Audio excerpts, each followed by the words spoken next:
Matt, you threw me off with the Puget Sound. I thought I was back in Tacoma.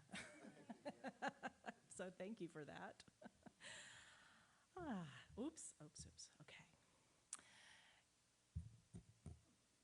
If you were to create a mixtape or a playlist that represented the soundtrack of your life, what would it include? My musical memory lane would start around 1975 with the first song I can remember coming from the reel-to-reel in our living room, the Andrews Sisters, Rum and Coca-Cola. I was completely captivated by that song. My next memories include singing songs from the Glory and Praise hymnal at church, my first live concert, the Statler Brothers, spinning tunes on my 45 record player, repeated listenings of the 1812 Overture, falling in love with Ravel's Bolero while watching Torval and Dean skate to gold in the 1984 Olympics. There was being glued to the radio and Casey Kasem's Top 40 every Saturday morning. My friends and I were all busy making and receiving mixtapes that held clues to our innermost feelings. From high school to graduate school, my soundtrack included marching band, wind ensemble, choir, orchestra, and everything in between.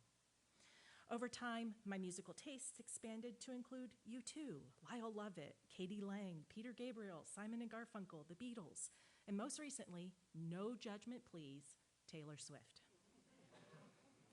There's my new favorite band, OK Go, who I'm going to hear live for the third time in a year this Saturday night in Chicago because I just can't get enough of the joy.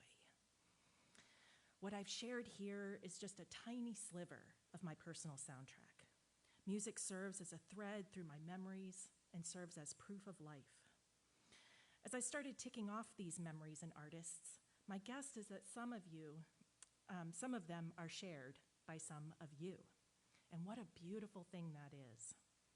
I've often wondered what makes us love one type of music or band over another, beyond the obvious of when and where we grew up.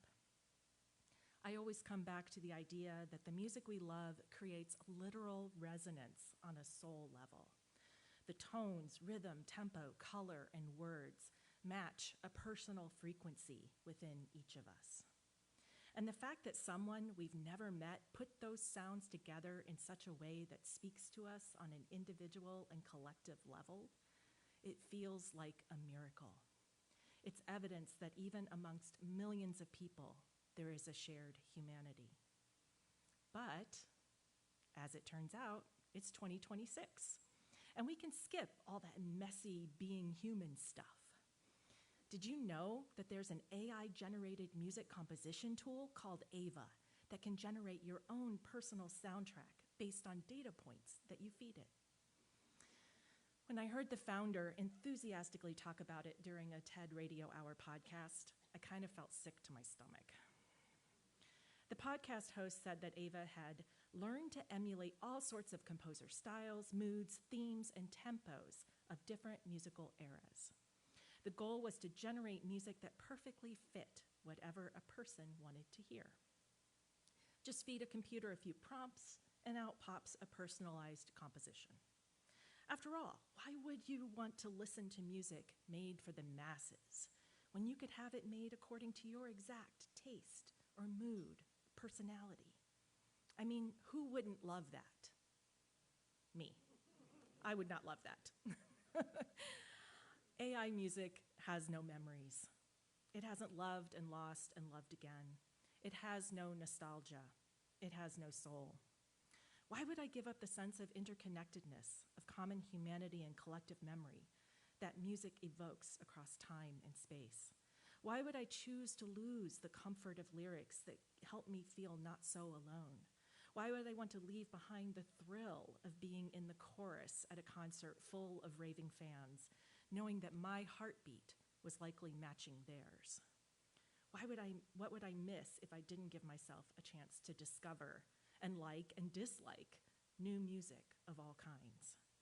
And why on earth would I want to take the most amazing sounds made by my fellow humans who desperately want to tell their story of being alive and trade them for whatever slop the algorithm churns out? That's a trade I'll never make. Others will do it, and I will try not to judge. The technology probably has its uses, but it's a line I will not cross. If what I've shared here has struck a chord, see what I did there? Take time soon to make your own playlist of the soundtrack of your life. I had so much fun thinking about the trajectory and the music that informed my entire existence. Listen to it often, hold it close while you can.